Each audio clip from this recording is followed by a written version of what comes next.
네, 오늘 아침에 우리에게 주시는 하나님의 은혜의 말씀은 로마서 14장 17절에서 23절까지의 말씀입니다.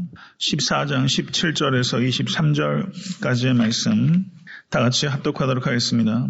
하나님의 나라는 먹는 것과 마시는 것이 아니요 오직 사랑 안에서 의와 평강과 희락이라. 이로써 그리스도를 섬기는 자는 하나님께 기뻐하심을 받으며 사람에게도 칭찬을 받느니라. 이러므로 우리가 화평의 일과 서로 덕을 세우는 일을 힘쓰나니 식물을 인하여 하나님의 사업을 무너지게 말라. 만물이 다 정화돼 거리낌으로 먹는 사람에게는 악하니라. 고기도 먹지 아니하고 포도주도 마시지 아니하고 무엇이든지 내 형제로 거리끼게 하는 일을 아니함이 아름다우니라. 내게 있는 믿음을 하나님 앞에서 스스로 가지고 있으라. 자기의 옳다하는 바로 자기를 책하지 아니하는 자는 복이 있도다. 의심하고 먹는 자는 정죄되었나니 이는 믿음으로 쫓아하지 아니한 연고라. 믿음으로 쫓아하지 아니하는 모든 것이 죄니라. 아멘. 하나님의 말씀입니다. 오늘 본문 그 말씀은 좀 매우 복합적인 그 내용인데요.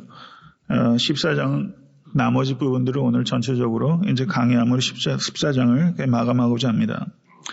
17절에서 18절의 말씀은 13절에 있는 권면, 그런즉 우리가 다시는 서로 판단하지 말고 도리어 부딪힐 것이나 거칠 것으로 형제 앞에 두지 아니할 것을 주의하라 라는 사도 바울의 명령이 있었습니다. 여기에서 13절에 판단하지 말고 해서 판단하다는 동사와 주의하라는 동사는 번역상으로는 달리 번역되어 있지만 실제 성경 원어는 똑같은 단어예요. 크리노라는 단어입니다. 판단하지 말고 주의하라 라고 이야기를 하고 있는데요. 판단하지 말고 주의해야 되는 첫 번째 근거로 제시된 것이 14절에서 16절의 말씀입니다. 14절에서 16절의 말씀, 그 근거는 그리스도의 십자가입니다. 그리스도께서 대신하여 죽으실 만큼 사랑하신 형제를 위하여 내 식물을 삼가는 정도의 사랑을 나타낼 수 없겠느냐라는 것이 사도 바울의 말씀이에요. 우상에게 드려진 제물을 먹는 것은 하등의 문제가 없는 것입니다. 그것이 지식이에요.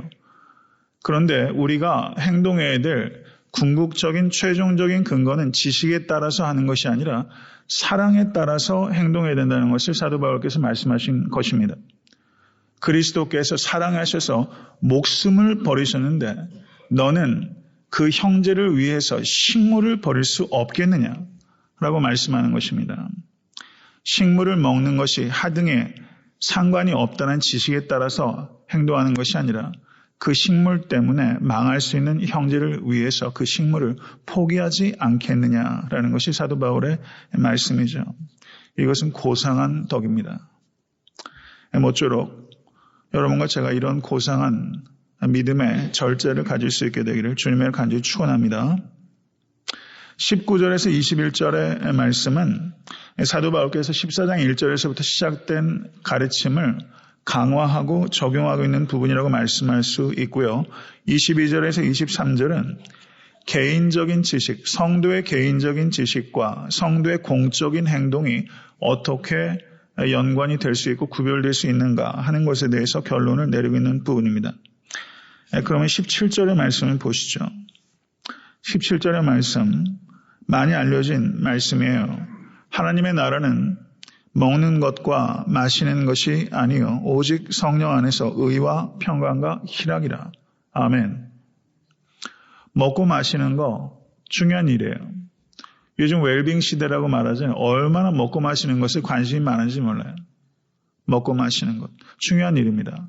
그런데 먹고 마시는 것보다 더 중요한 게 있어요. 그것은 하나님의 나라입니다. 먹고 마시는 것은 인간의 기본적인 욕구에 속하는 것입니다. 일단 이 문제가 해결이 안 되면 사람은 패닉이 와요. 이게 그 심리학자들이 말하는 가장 기초적인 인간의 욕구잖아요. 그렇지만 인간은요, 세상의 심리학자들이 말하는 것처럼 인간의 기본적인 욕구에 따라 사는 존재 아니에요. 그건 거짓이에요. 인간은요, 하나님의 나라를 최우선적인 기준으로 살아야 되는 존재입니다. 그래야 참된 기쁨이 있어요. 그래야 참된 만족이 있어요. 이것을 믿으실 수 있는 여러분과 제가 될 수 있게 간절히 바랍니다. 하나님의 나라를 위해서 사는 것이 그리스도께서 우리에게 주신 참된 본성이에요. 그 본성이 여러분과 저에게 주어졌습니다. 먹고 마시는 것은 세상에서는 본질적인 문제라고 말하지만 그리스도인들에게는 이건 비본질적인 문제예요. 정말 본질적인 문제는 하나님의 나라입니다. 이민 생활하면서 우리가 먹고 마시는 일에 우리의 시간과 우리의 마음을 다 쏟아서는 안 돼요. 이민 생활하다 보면 먹고 마시는 기본적인 생존의 문제가 사실 걸릴 때 많죠. 그런데 거기에 좌우되지 마시고 하나님의 나라가 최우선적인 가치가 될 수 있기를 간절히 바랍니다. 그러면 하나님께서 먹고 마시는 문제 해결해 주세요. 한번 그렇게 하면 우리 살아보십시다. 그런 성도 한번 되어보십시오. 먹고 마시는 것에 그 뛰어넘어서 하나님의 나라에 사로잡히는 먼저 그 나라와 그 의를 구하라. 이 말씀은요. 먼저 그 나라와 그 의를 구하고 두 번째는 먹고 마시는 것을 구하라. 이런 뜻이 아니에요. 항상 하나님의 나라를 구하라는 거예요. 그러면 먹고 마시는 문제 해결됩니다.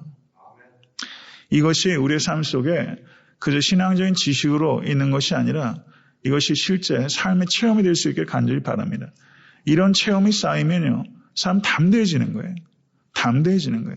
사나 죽으나 하나님의 영광밖에는 없는 것입니다. 정말 그런 성도가 돼서 넉넉하게 승리하시고 사탄을 이기시고 사탄을 물리치시는 여러분과 제가 될 수 간절히 바랍니다. 사탄은 대적하지 않으면 대적받지 않아요. 교회는 성도는 사탄과 싸워야 됩니다. 하나님의 나라를 위해서 싸우실 수 있는 여러분과 제가 될 수 있어야만 될 것입니다. 오직 성령 안에서 의와 평강과 희락이라. 의와 평강과 희락이라. 하나님의 나라의 특징을 말씀하고 있어요. 의, 디카이오스네, righteousness, 평강, 에이레네, peace. 하나님과의 평강, peace with God. 의는요, 우리가 쟁취해서 의로움을 얻은 게 아니에요. 이 의는요, 수동적인 의예요. 이 의는 내가 어떤 행위를 통해서 achieve한 게 아니라 예수 그리스도의 행위를 통해서 우리에게 주어진 의입니다. 아멘. 우리는 의롭다 인정을 받은 존재예요. 성도는요, 용서받은 죄인들입니다. 아멘. 우린 다 용서받은 죄인들이에요. 그렇기 때문에 우리는 righteousness, 디카이오스네를 추구하지만 항상 이 의는 긍휼과 결합이 돼야 돼요. 의를 내세우면서 긍휼을 잃어버리면 바리새인이 되는 것입니다. 이 의는 긍휼과 항상 같이 가야 되는 것입니다. 평강, 진정한 평화, peace with God, 이것이 히브리어로 샬롬입니다. 이 샬롬은요, 그냥 거짓 평화, 세상에 거짓 평화들 많아요. 미국과 소련에 핵폭탄이 얼마나 많아요. 러시아. 그렇기 때문에 미국과 소련이 직접적으로 싸우는 그런 일들은 벌어지지 않죠. 싸움은 끝이에요. 핵폭탄이 가져다주는 거짓 평화입니다. 그러다 보니까 국지전들이 얼마나 많은지 몰라요. 세상에는 거짓 평화들이 있어요. 진정한 평화는요, 평화 조약 가지고 맺어지지 않습니다. 진정한 평화는 오직 우리 주 예수 그리스도의 대속을 통해서 우리에게 가져다 주신 것입니다. 하나님과의 평화가 그리스도께서 우리에게 가져다 주신 선물이에요. 이 평화. 하나님과 peace with God, 하나님과 평화하게 되면 peace with 다른 사람들과 평화할 수 있게 돼요. 하나님과 평화하면 자신과 평화할 수 있습니다. 혹시 이 자리에 자신과 평화하지 못하고 있는 영혼들이 있다면 자신과 평화하십시오. 내가 바라보는 나, 다른 사람들이 바라보는 나, 그거 중요해요. 그렇지만 정말 중요한 것은 하나님께서 바라보시는 나예요. 내가 나를 바라보는 기준에 따라서 살게 되면 교만해지거나 자기 비하에 빠져요. 둘 다 교만한 거예요. 내가 중심에 있기 때문에 죄입니다. 하나님께서 바라보는 나예요. 그 나는 누구예요? 예수 그리스도를 죽이실 만큼 사랑한 나입니다. 이게 진정한 우리의 자존감이에요. 자기 자신과 평화하실 수 있게 되기를 바랍니다. 희락, 기쁨이에요. 기쁨. 기쁨. 이건 진정한 joy. 진정한 joy. 세상에는 기쁨 없어요. 놀이동산은 있어요. 얄팍한 쾌락들은 세상에 범람해요. 엔터테인먼트 사업이 세상에 굉장히 많아요. 그런데 진정한 기쁨 못 갖다 줘요. 진정한 카라, 이게 기쁨이요. 카라라는 단어예요. 카라. 근데 이 기쁨은요, 다른 사람을 희생시키면서 얻는 기쁨이 아니라 나를 희생시키면서 얻는 기쁨이에요. 십자가를 피하는 기쁨이 아니라 십자가를 지는 기쁨입니다. 요한복음에 나오는 카라라는 단어의 용례를 보면 항상 십자가와 연관이 되어 있어요. 요한복음 3장에 기쁨이라는 말이 처음 나오고 두 번째 단어가 등장하는 것이 요한복음 15장에서부터 기쁨이 등장합니다. 그리고 6번이 십자가와 연관돼서 기쁨이 등장해요. 성도의 기쁨은요, 자기를 부인하는 기쁨입니다. 다른 사람을 제한하는 기쁨이 아니라 자기 자신을 제한하는 기쁨이에요. 하나님의 나라는 이런 나라입니다. 의와 평강과 희락. 그리고 이 나라는 이 땅에 이미 임했습니다. 그리고 이 땅에 예수께서 재림하실 때 완성되실 것입니다. 의와 평강과 희락, 이것을 조화시키는 것은 이건 지혜와 자기희생이 필요한 거예요. 성도님들께서 어느 곳에서 어떠한 일을 하시든지 이 세 가지의 가치를 깊이 생각하십시오. 이것이 의로운 일인가? 이것이 평화를 증진시키는 일인가? 그리고 이것이 기쁨을 증진시키는 일인가? 다른 사람의 기쁨이 되는가? 이것에 따라서 한번 삶을 한번 이끌어 보세요. 그 삶은 좁은 길이지만 열매 맺는 길이고 그리고 진정한 기쁨을 우리에게 가져다 줄 것입니다. 18절의 말씀을 보십시오. 이로써 그리스도를 섬기는 자는, 이로써, 이것을 문맥 속에서 연결해서 생각한다면 먹고 마시는 것을 제한함으로써 그리스도를 섬기는 자는, 이것을 좀 더 일반화시켜서 말한다면 자유를 제한함으로써 그리스도를 섬기는 자는, 이런 뜻입니다. 자유를 제한함으로써. 참된 자유는 무엇입니까? 참된 자유는 자유를 제한하는 데서 시작하는 거예요. 자유가 남용되면요, 다른 사람의 자유를 심각하게 훼손합니다. 참된 자유는 항상 절제와 연관이 되어 있는 거예요. 이로써 그리스도를 섬기는 자는, 그리스도를 섬기는 것은 자신의 자유를 제한함으로써 그리스도를 섬길 수 있는 것입니다. 연약한 성도를 위해서 자신의 자유를 제한하실 수 있게 되길 간절히 바랍니다. 예수 그리스도의 십자가는요, 러시아의 대문호 도스토옙스키가 뭐라고 말했냐면, 저는 이 표현이 너무 좋아요. 저를 따라하십시오. 억제의 기적. 그 도스토옙스키는 매우 신실한 그리스도인입니다. 그 십자가를 억제의 기적이라고 표현했어요. 하나님께서 밑에서 사람들이 너 자신을 구원해라 라고 말하면서 십자가에 내려오라고 얼마나 부르짖었어요. 저같이 천박한 사람은요, 거기서 힘 한번 과시할 거예요. 그냥 십자가를 그냥 못을 다 그냥 뜯어내고 거기서 천천히 슈퍼맨이 막 내려오듯이 말이죠. 막 날개에 휘날리면서 서서히 땅에 내려오면 사람들이 다 굴복하죠. 저 같으면 힘을 과시하고 싶은 욕구를 어떻게 다스리지 못할 거예요. 그런데 예수님께서는 그 힘을 제한하셨어요. 그것이 십자가입니다. 억제의 기적이에요. 그 기적을 보고서 백부장은 이는 참 하나님의 아들이다 라고 말하잖아요. 사랑은요, 항상 힘을 제한합니다. 이로써 그리스도를 섬기는 자는 자유를 제한해요. 내가 할 수 있다고 다 해서 되는 거 아니에요. 내가 돈이 있다고 내 맘대로 써서 되는 거 아닙니다. 내 시간이라고 내 맘대로 써서 안 돼요. 내 힘이라고 내 맘대로 써서 안 됩니다. 제한할 수 있는 여러분과 제가 될 수 있게 되기를 간절히 바랍니다. 그렇게 그리스도를 섬겨야 됩니다. 그것이 하나님께 기뻐하심을 받으며 사람에게 칭찬을 받아요. 자기를 제한하는 것 굉장히 쉬운 일 아닙니다. 모쪼록 자신의 자유를 제한하십시오. 그것이 그리스도의 참된 자유요. 그것이 하나님을 기쁘시게 하는 것이고 사람을 기쁘시게 하는 것이고 사람에게 인정받아요. 칭찬받는 성도와 교회가 될 수 있게 되기를 간절히 바랍니다. 그 뒤에 19절에서 21절에 이어지는 내용을 보십시오. 이로써 우리가 화평의 일과 서로 덕을 세우는 일을 힘쓰나니 식물을 인하여 하나님의 사업을 무너지게 말라. 만물이 다 정화돼 꺼리낌으로 먹는 사람에게는 악하니라. 고기도 먹지 아니하고 포도주도 마시지 아니하고 무엇이든지 내 형제로 거리끼게 하는 일을 아니함이 아름다우니라. 간략하게만 말씀을 드리면요. 악하니라 라고 번역되고 있는 성경 언어가 카코스란 단어예요. 카코스. 아름다우니라 라고 번역되고 있는 단어는 칼로스란 단어입니다. 카코스, 칼로스. 카코스, 칼로스.